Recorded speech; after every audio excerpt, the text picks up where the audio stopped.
नमस्कार प्यारे विद्यार्थियों। कक्षा 12 की इस लेक्चर सीरीज में आपका स्वागत है। कक्षा 12 की लेक्चर सीरीज में हम पढ़ रहे हैं भौतिक विज्ञान और भौतिक विज्ञान का आप पढ़ रहे हैं पहला चैप्टर, जिसका नाम है स्थिर वैद्युतिकी। और स्थिर वैद्युतिकी के अंतर्गत हमने बहुत से टॉपिक कर लिए हैं। पूर्व के लेक्चर में हमने पढ़ा था अनंत रेखीय आवेशित तार के कारण विद्युत क्षेत्र की तीव्रता, जो था गाउस नियम के अनुप्रयोग के अंतर्गत। गाउस नियम के अनुप्रयोग के अंतर्गत हमने पहला टॉपिक किया था आवेशित तार के कारण विद्युत क्षेत्र की तीव्रता। दूसरा है अपरिमित अचालक समरूप आवेशित परत के कारण विद्युत क्षेत्र की तीव्रता। परत का मतलब होता है चद्दर से, सीट से।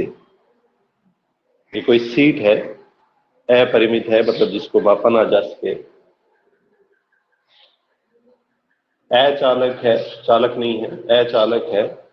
समरूप का मतलब होता है समान रूप से आवेशित, एक समान आवेशित, जिसका सभी बिंदुओं पर आवेश एक समान रहे, समरूप आवेशित परत के कारण हम विद्युत क्षेत्र की तीव्रता ज्ञात करना चाहते हैं। तो इसमें भी हम दो बिंदुओं पे बात करेंगे। पहला बिंदु हमारा रहेगा विद्युत क्षेत्र की तीव्रता की दिशा। ठीक इसी तरीके से दूसरा बिंदु जो हमारा रहा था, उसमें विद्युत क्षेत्र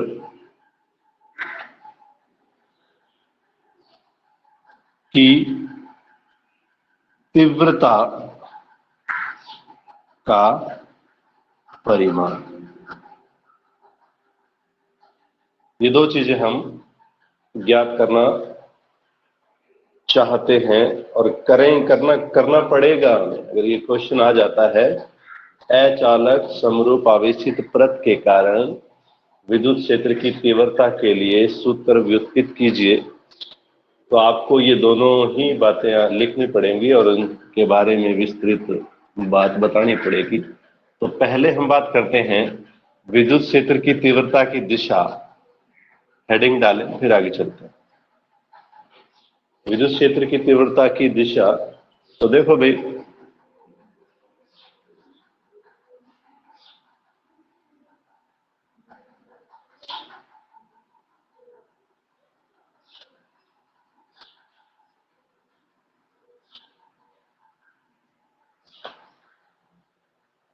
अपरिमित है का मतलब है इसका इधर भी कुछ हिस्सा है, इसका इधर भी कुछ हिस्सा है, इधर भी हिस्सा है, इधर भी हिस्सा है, इधर भी है, इधर भी है।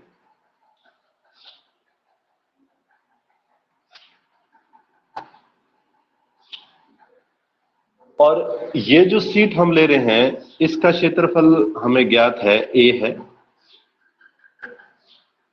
ये अपरिमित सीट का छोटा सा हिस्सा लिया है जिसका क्षेत्रफल ए है और जिसका पृष्ठीय आवेश घनत्व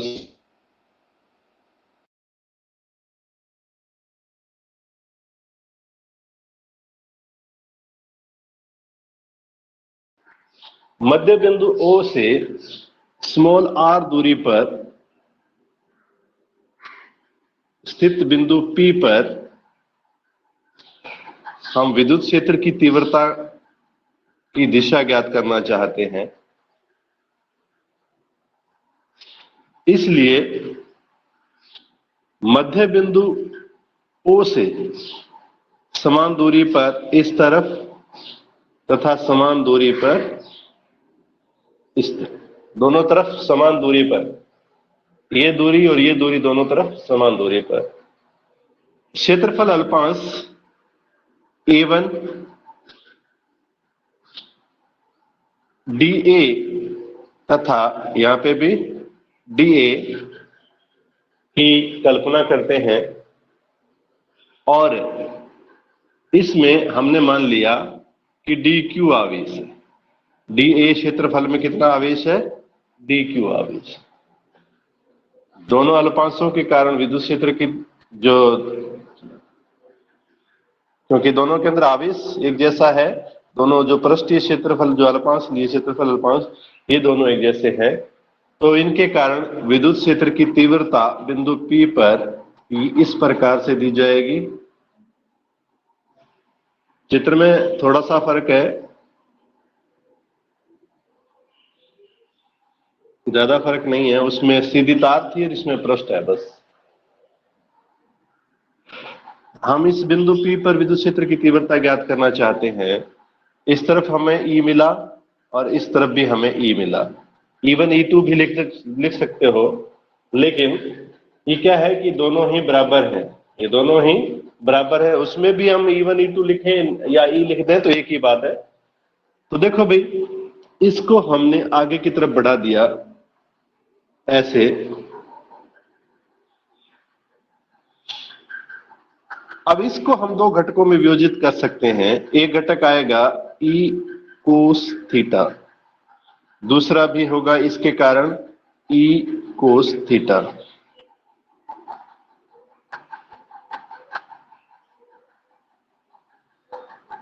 जिस तरफ हम थीटा लेके चल रहे हैं, ये थीटा है भाई, याद रखना, ये क्या है, थीटा है, तो ये भी थीटा होगा और ये भी थीटा होगा।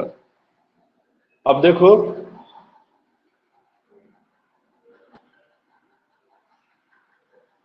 E कोस थीटा और इधर भी E कोस थीटा।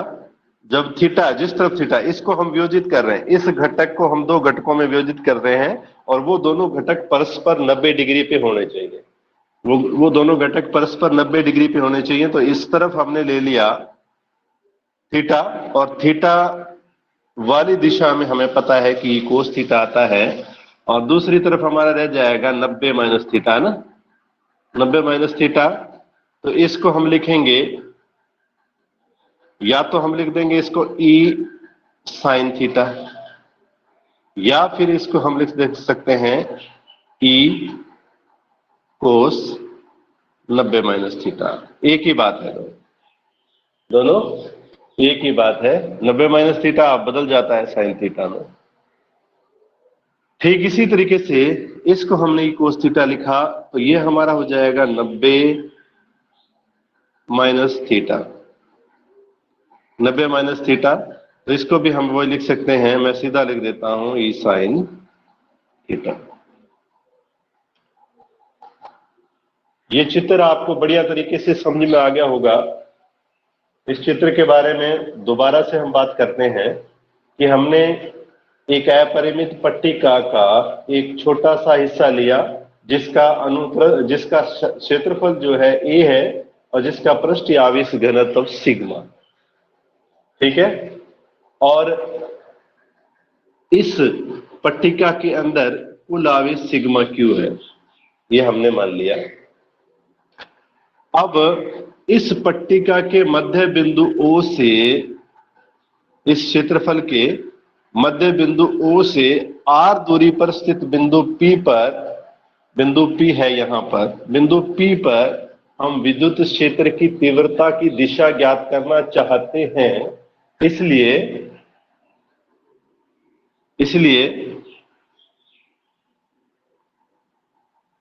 O से समान दूरी पर, मान लेते हैं ये L है, O से समान दूरी पर समान अल्पांश क्षेत्रफल लेते हैं और इन क्षेत्रफल के कारण हमें विद्युत क्षेत्र की तीव्रता की दिशा एक प्राप्त होती है। इसको A1 मान लूं मैं, और ये दूसरा बिंदु है A2 बिंदु है ये। A1 P दिशा में हमें विद्युत क्षेत्र की तीव्रता की दिशा मिलती है। देखो भाई, ये A1 है और ये P है, और तो विद्युत क्षेत्र की तीव्रता की दिशा हमें इस दिशा में मिलती है। ठीक इसी तरीके से A2 पर स्थित अल्पांश के कारण विद्युत क्षेत्र की तीव्रता की दिशा हमें इस दिशा में मिलती है।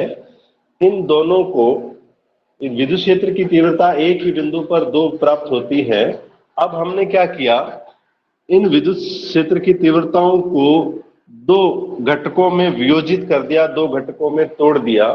जिस तरफ थीटा एंगल बन रहा है उस तरफ हमने E कोस थीटा लिखा, जिस तरफ 90 माइनस थीटा बन रहा है, दोनों जो घटक है इनमें 90 डिग्री का एंगल होता है, ये थीटा है तो टोटल 90, तो थीटा घट जाएगा, ये 90 माइनस थीटा, तो इसको हम ई कोस 90 माइनस थीटा लिख सकते हैं, जो कि इसके बराबर होता है ई साइन थीटा के। ये हमें क्लियर हो गया। ठीक इसी तरीके से इसको भी वियोजित कर सकते हैं, इस तरफ ई कोस थीटा और इस तरफ ई साइन थीटा।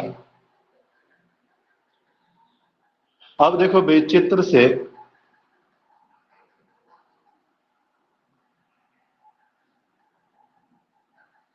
ई साइन थीटा तथा ई साइन थीटा, ई साइन थीटा ये वाला और ई साइन थीटा नीचे वाला, परिमाण में बराबर, परिमाण में बराबर तथा विपरीत दिशा में होने के कारण, विपरीत दिशा में होने के कारण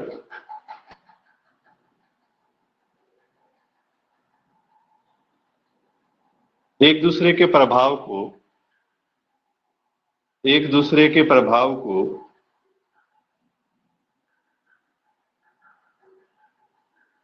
एक दूसरे के प्रभाव को निरस्त कर देते हैं, का मतलब है खत्म कर देते हैं, निरस्त कर देते हैं। पहली बात तो हमने ये लिख ली। तो ये क्या है, परिमाण में बराबर और विपरीत दिशा में होने के कारण एक दूसरे के प्रभाव को खत्म कर देते हैं, का मतलब ये है कि इनके कारण ना तो ऊपर की तरफ ना ही नीचे की तरफ विद्युत क्षेत्र की तीव्रता की दिशा नहीं पाई जाती। क्यों? क्योंकि एक दूसरे के प्रभाव को ये खत्म कर देते हैं।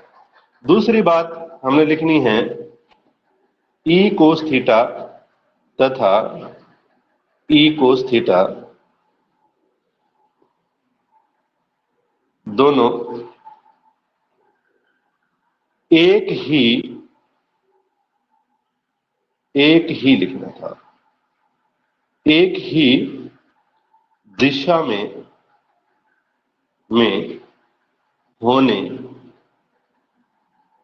के कारण जुड़ जाते हैं, जिससे इस दिशा में विद्युत क्षेत्र की तीव्रता की दिशा प्राप्त होती है।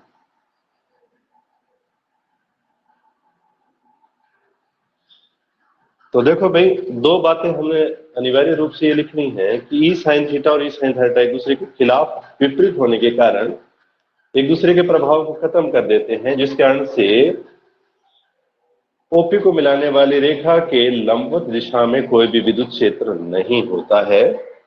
और दूसरी बात हमें लिखनी थी, ई कोस थीटा और ई कोस थीटा एक ही दिशा में होने के कारण, ये दोनों एक ही दिशा में होने के कारण जुड़ जाते हैं, जिससे हमें परिणामी जो विद्युत क्षेत्र की तीव्रता की जो दिशा है वो हमें इस तरफ प्राप्त होती है। तो अतः ये कहा जा सकता है कि आवेशित परत के कारण, या आप लिख लेना, अतः यह कहा जा सकता है कि आवेशित अपरिमित अचालक परत के कारण विद्युत क्षेत्र की तीव्रता की दिशा सदैव उसकी लंबवत दिशा में रहती है। इस सीट के लंबवत दिशा में, अभी थोड़ी देर पहले सर ने बोला था, सर ने ये बोला था कि लंबवत दिशा में तो कोई घटक ही नहीं है, विद्युत क्षेत्र की तीव्रता तो 0 है। फिर अब सर बोल रहे हैं कि विद्युत क्षेत्र की तीव्रता लंबवत दिशा में रहती है, तो ये तो सर गलत बोल गया। 2 मिनट अपने बात समझनी है। लंबवत पहले हम बात कर रहे थे, इस लाइन के लंबवत ये था, इस दिशा में कोई भी विद्युत क्षेत्र की तीव्रता नहीं थी। अब हम बात कर रहे हैं इस सीट की, परत की, इस परत के लंबवत दिशा में विद्युत क्षेत्र की तीव्रता की दिशा होती है। हमने लिखना है विद्युत क्षेत्र की तीव्रता की दिशा सदैव परत के लंबवत दिशा में होती है। ये तो थी हमारी विद्युत क्षेत्र की तीव्रता की दिशा। आगे हम ज्ञात करेंगे विद्युत क्षेत्र की तीव्रता का परिमाण।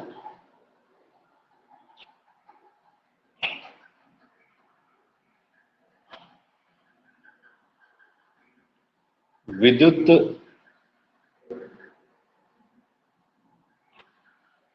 क्षेत्र की तीव्रता का परिमाण।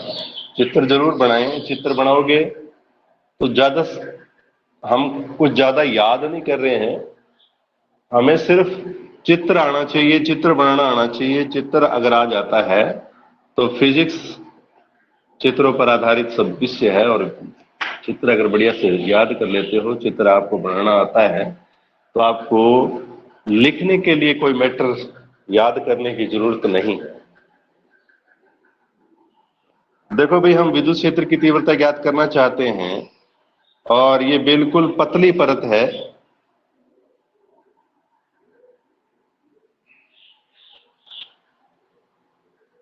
चित्र आपको याद रखना है।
ये कोई आवेशित परत है।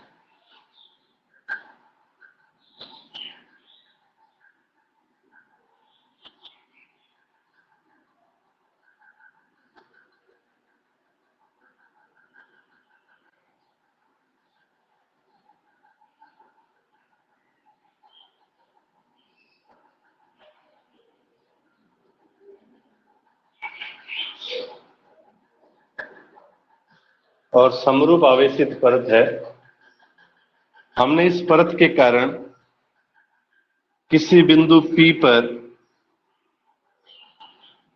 विद्युत क्षेत्र की तीव्रता ज्ञात करनी है। यह बिंदु P, इस बिंदु O, मतलब जो परत पर स्थित है बिंदु, ये बिंदु O परत पर स्थित है, इससे स्मॉल r दूरी पर स्थित है। स्मॉल r दूरी पर स्थित है। बिंदु P पर विद्युत क्षेत्र की तीव्रता ज्ञात करने के लिए हम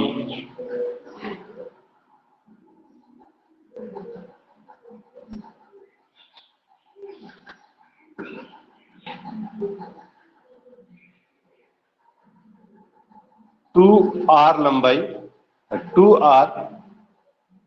लंबाई तथा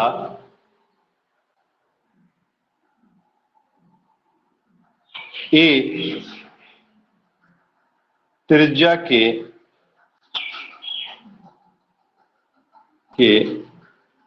बेलनाकार गाउसीय पृष्ठ की कल्पना करते हैं। क्या? गाउसीय पृष्ठ की कल्पना करते हैं। इस गाउसीय पृष्ठ को 3 भागों में विभाजित किया जा सकता है। इसको हम अगर S1 बोलते हैं, 3 पृष्ठों में तोड़ा जा सकता है ना, हमने पीछे भी किया था। ये S2 है और ये S3।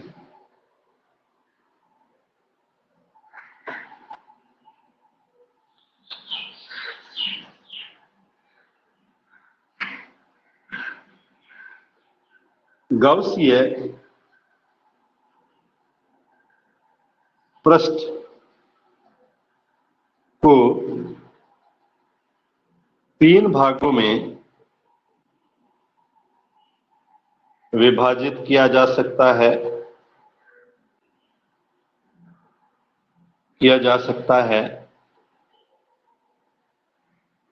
पहला प्रथम भाग जो है वो हमारा है S1, द्वितीय भाग हमारा है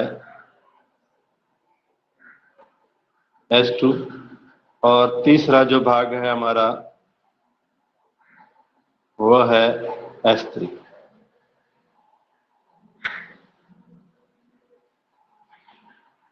ये आप एक बार स्क्रीनशॉट ले लें, फिर आगे चलते हैं।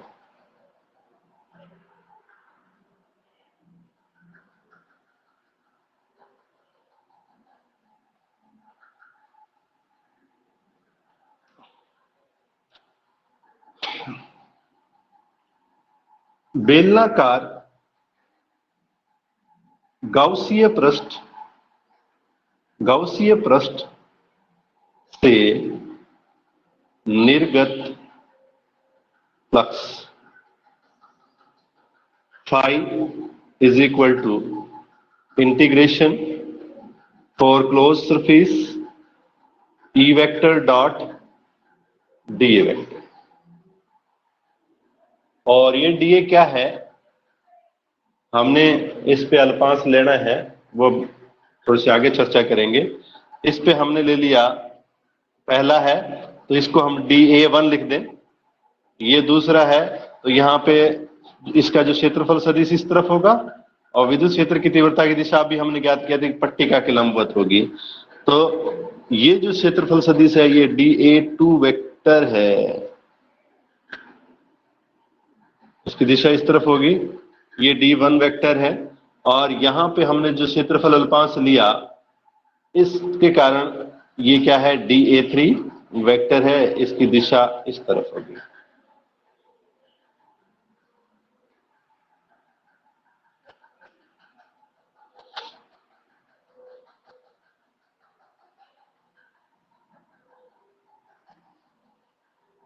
तो देखो भाई, इसको हम 3 घटकों में हम वियोजित कर सकते हैं। S1 E vector dot dA1 vector plus S2 E vector dot dA2 vector plus integration, और इसके इक्वल हम लिख सकते हैं sigma Q upon epsilon not. ये हमारा गाउसीय नियम होता है, इस नियम से लिख सकते हैं। और ये हमारे पास आएगा E vector dot dA3 vector, इस dA3 को मैं यहां लिख देता हूं, dA3 vector is equal to sigma Q upon epsilon not, sigma Q upon epsilon not. Gate बंद कर बेटा, गेट बंद कर।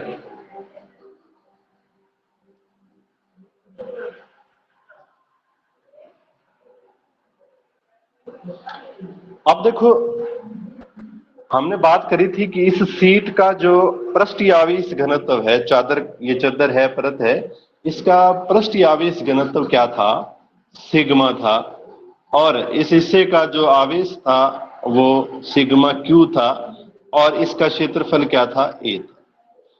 यानी कि आवेश बटे में क्षेत्रफल क्या होता है, पृष्ठीय आवेश घनत्व होता है, ये हमने पढ़ा था। इसलिए सिग्मा Q बराबर हम लिख सकते हैं सिग्मा A। इसको भी सिग्मा बोलते हैं, इसको भी सिग्मा बोलते हैं, याद रखना। इसको हम इक्वेशन नंबर दे देते हैं एक बार। ये हमारी इक्वेशन नंबर 1 आ गई है और ये इक्वेशन नंबर हमारी 2 आ गई है।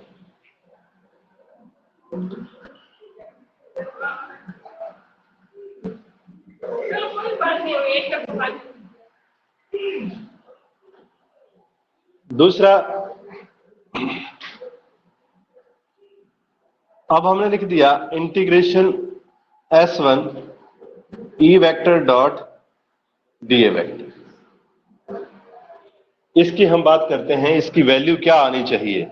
ये हमने मिटा दिया है, मिटाना नहीं था।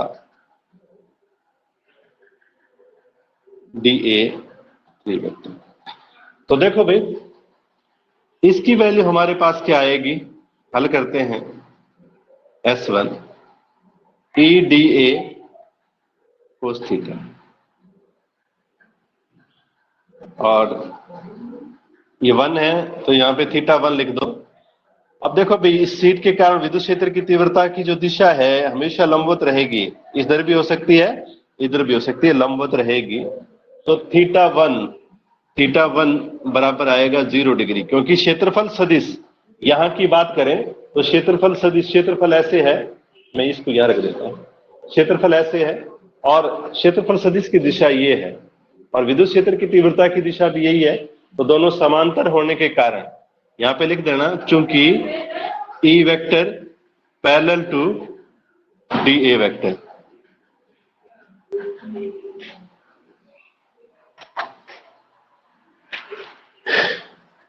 DA 1 वेक्टर, ये पैरेलल होने के कारण थीटा 1 बराबर 0 डिग्री। इसी प्रकार दूसरा हम ज्ञात करना चाहते हैं, मैं इसको मिटा देता हूं एक बार।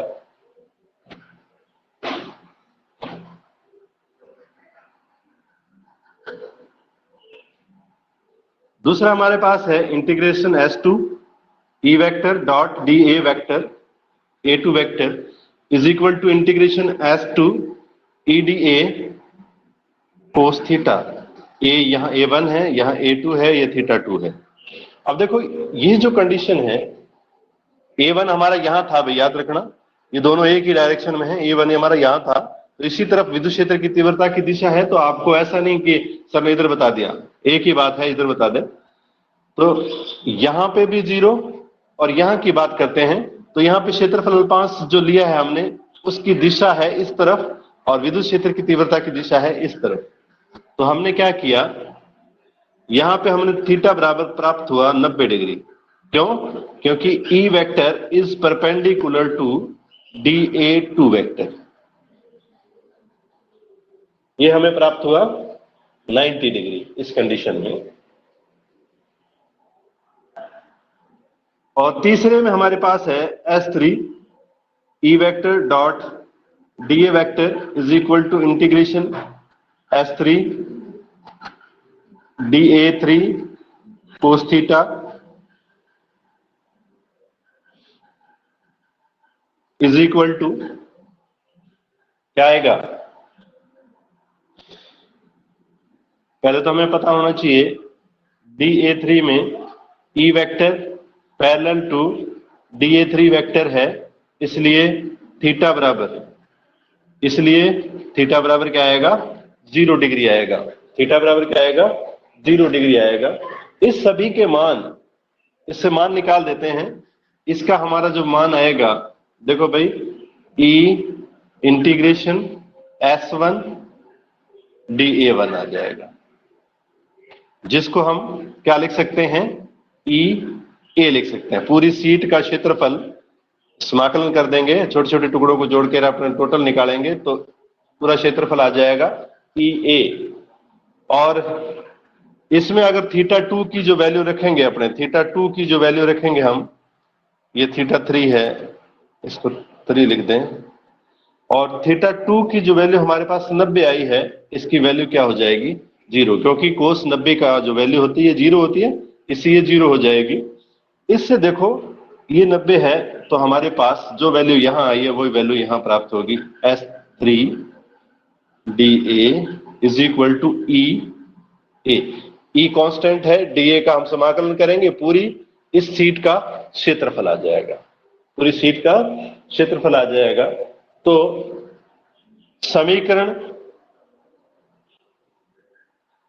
समीकरण 1 में उपरोक्त मान रखने पर लिख दो, समीकरण 1 में उपरोक्त मान रखने पर, तो हमारी समीकरण 1 क्या थी, मैं दोबारा लिख देता हूं। समीकरण एक हमारे पास आई थी, phi is equal to S1 E vector dot DA1 vector plus integration S2 E vector dot DA2 vector plus integration S3 E vector dot DA3 vector is equal to summation of Q upon epsilon not. यहां पे sigma Q की value equation number 2 में आई थी हमारे पास, और इनकी values हमने निकाल ली है। तो मैं डायरेक्ट लिख देता हूं, 5 को छोड़ देते हैं। यहां आ जाएगा, इसके कारण आ जाएगा EA, इसके कारण आ जाएगा, हमने देखा है 0, इसके कारण आ जाएगा EA, इसके कारण सिग्मा Q बराबर आया, सिग्मा A आया था बटे में एप्सिलॉन नॉट आया था। इन दोनों को जोड़ देंगे हम, तो हमारे पास 2EA आ जाएगा बराबर sigma A upon epsilon not. इसी से हमारे पास E की जो वैल्यू आएगी वो आएगी सिग्मा अपॉन, देखो A से A कैंसिल हो जाएगा, ये 2 है, इसके अपॉन में चला जाएगा, बटे में चला जाएगा, तो सिग्मा की वैल्यू हमारे पास ये आ जाएगी। इक्वेशन नंबर जो भी लिखना चाहें, 4 लिखो, 3 लिखो, 2 लिखो, जो भी लिखना है। देखो E is equal to sigma और 2 एप्सिलॉन नॉट। यहां पर इसके अंदर R कहीं पे भी यूज नहीं हुआ, R का यूज कहीं पे भी नहीं हुआ, इसलिए हम ये कह सकते हैं कि आवेशित परत के कारण विद्युत क्षेत्र की तीव्रता दूरी पर निर्भर नहीं करती है, दूरी पर निर्भर नहीं करती है, शीट से दूरी पर निर्भर नहीं करती है।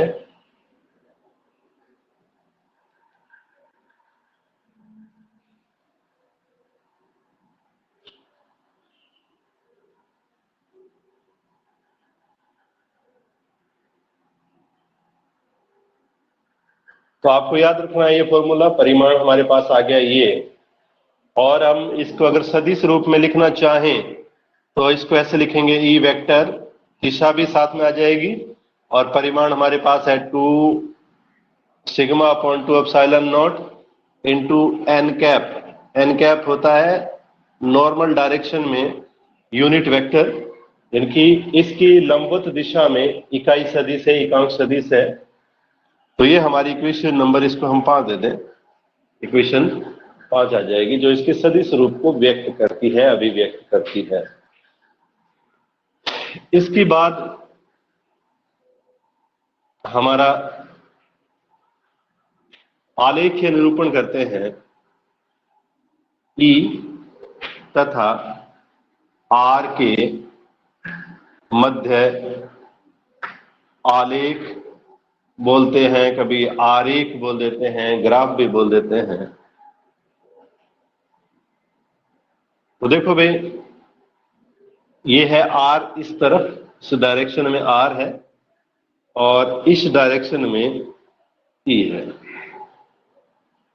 इस तरफ हमने आर ले लिया, इस तरफ हमने ई ले लिया, एक्स एक्सिस पे आर, वाई एक्सिस पे ई ले लिया। तो देखो भाई, जब ये आर पर निर्भर ही नहीं करता है तो आर के साथ परिवर्तित नहीं होगा, इसका मतलब है आर के साथ इसका मान नियत रहेगा, दूरी के साथ इसका मान नियत रहेगा। ई का मान क्या रहेगा, ई का मान नियत रहेगा, दूरी के साथ परिवर्तित नहीं होगा। तो इस तरीके से इसमें ग्राफ प्राप्त हो जाएगा। अब 2 छोटे छोटे महत्वपूर्ण तथ्य बता देते हैं, उसके बाद ये लेक्चर खत्म हो जाएगा। इसी से रिलेटेड है, और जेई मेंस वगैरह एग्जाम में वही क्वेश्चन पूछे जाते हैं। मैं मिटा देता हूं।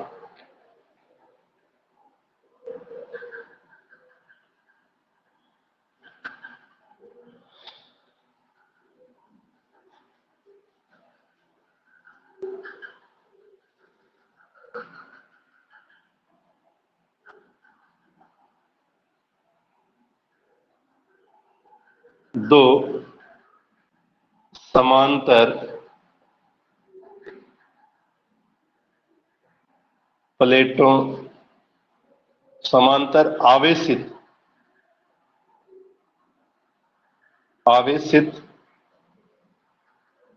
प्लेटों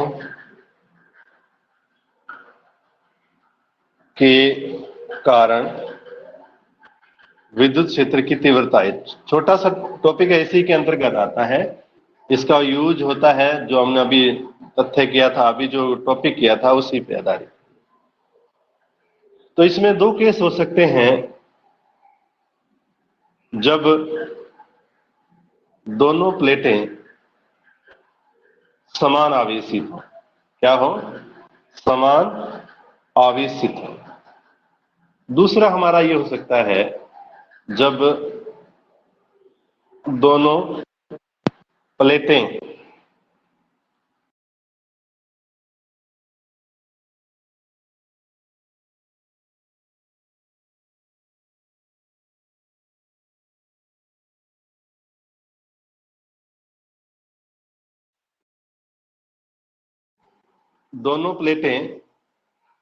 समान आवेशित हो और जब दोनों प्लेटें असमान आवेशित हो। तो हमारा पहला रहेगा जब दोनों प्लेटें समान आवेशित हो। का मतलब है कि हमारे पास ये दो प्लेट है,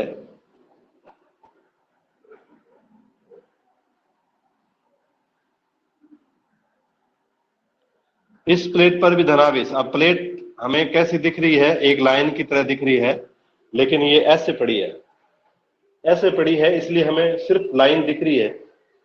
और ये प्लेट भी धनावेशित है, ये प्लेट भी धनावेशित है। तो जब भी हम विद्युत क्षेत्र की तीव्रता ज्ञात करना चाहते हैं तो हमें एकांक धनावेश की कल्पना करनी है, चाहे हम बाहर ज्ञात करें चाहे अंदर ज्ञात करें।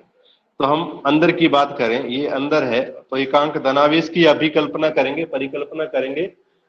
तो क्या होगा भाई? एकांक धनावेश है तो इस पर, इस प्लेट के कारण विद्युत बल लगेगा इस तरफ, और इसके कारण लगेगा विद्युत बल इस तरफ।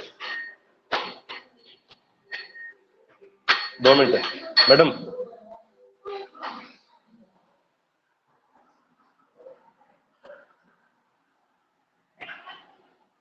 जब दोनों प्लेट समान आवेशित हैं, जब दोनों प्लेटें समान आवेशित हैं, तब देखो भाई, इस ये और ये दोनों पे आवेश समान है और इनकी प्रकृति भी समान है। आवेश की मात्रा भी समान है और प्रकृति भी समान है। तो क्या होगा भाई?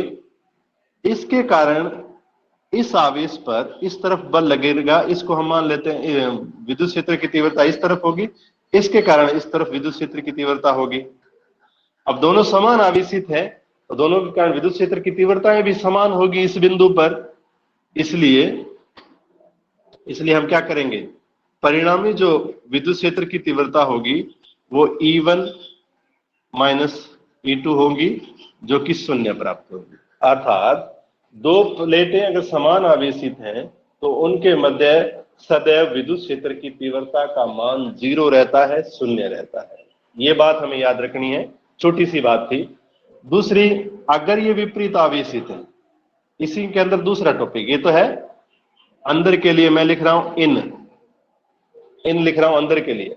अगर हम यहां ज्ञात करना चाहते हैं विद्युत क्षेत्र के, दोनों समान प्लेट हैं, समान आवेशित प्लेट हैं, समान परिमाण में आवेशित है, तो देखो भाई, इसके कारण विद्युत क्षेत्र की तीव्रता की दिशा रहेगी ये, और इसके कारण भी विद्युत क्षेत्र की तीव्रता की दिशा रहेगी ये। इसके कारण मान लेते हैं E1 और ये मान लेते हैं E2। और याद रखना, आवेशित प्लेट है तो दूरी पे निर्भर नहीं करेगा। ये मत मान लेना कि ये दूर है और ये नजदीक है, इसके कारण विद्युत बल ज्यादा लगेगा, इसके कारण विद्युत बल कम लगेगा। तो हमने अभी किया था, तो विद्युत क्षेत्र की तीव्रता दूरी पर निर्भर नहीं करती है किसी आवेशित परत के कारण।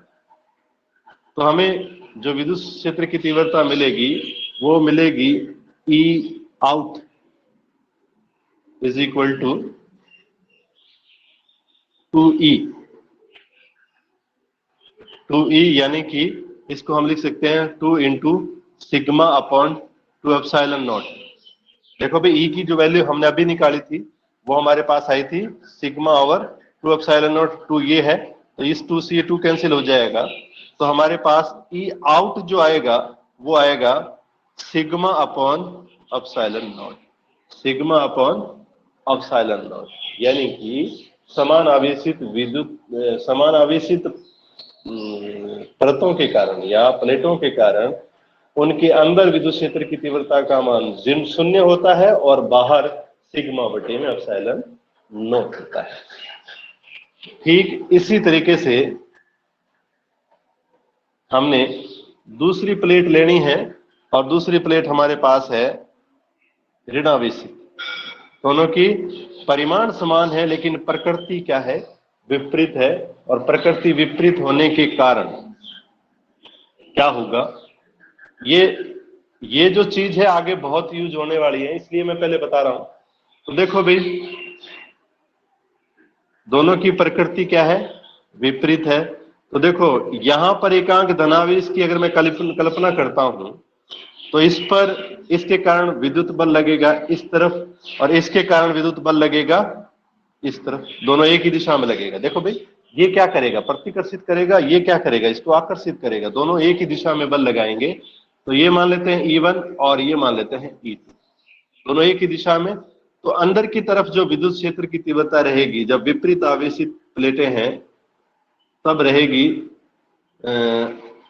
2E के बराबर मान लेते हैं, 2E आएगा, 2 into sigma over 2 epsilon not, इससे ये कैंसिल हो जाएगा, E इन बराबर सिग्मा ओवर एप्सिलॉन। तो दो प्लेटों के अंदर विद्युत क्षेत्र की तीव्रता का मान ये रहता है जब प्लेटें विपरीत आवेशित हो। ठीक है, ये तो है अंदर के लिए, और बाहर के लिए, आउट के लिए बात करते हैं, आउट में। तो देखो भाई, अगर हम यहां ज्ञात करना चाहते हैं, और क्या ज्ञात करना चाहते हैं, विद्युत क्षेत्र की तीव्रता ज्ञात करना चाहते हैं, तो एकांक धनावेश की कल्पना करेंगे, इस पर बल लगेगा इस तरफ, क्यों, ये खींचेगा अपनी तरफ, और ये क्या करेगा, प्रतिकर्षित करेगा, तो इस तरफ विद्युत क्षेत्र की तीव्रता इस तरफ इसके कारण, और इसके कारण विद्युत क्षेत्र की तीव्रता दोनों परिमाण में समान है, विद्युत क्षेत्र की तीव्रता दोनों की समान है। तो E1 माइनस E2 यानी कि E माइनस E बराबर 0। यदि विपरीत आवेशित प्लेटें हैं तो उनके कारण विद्युत क्षेत्र की तीव्रता बाहर क्या रहेगी, E इज इक्वल टू 0 रहेगी। ये बात याद रखनी है, और आगे जब हम समांतर प्लेट संधारित्र करेंगे तो इस सिद्धांत का यूज होगा, इसलिए मैंने ये जरूर करना मुनासिब समझा भाई। और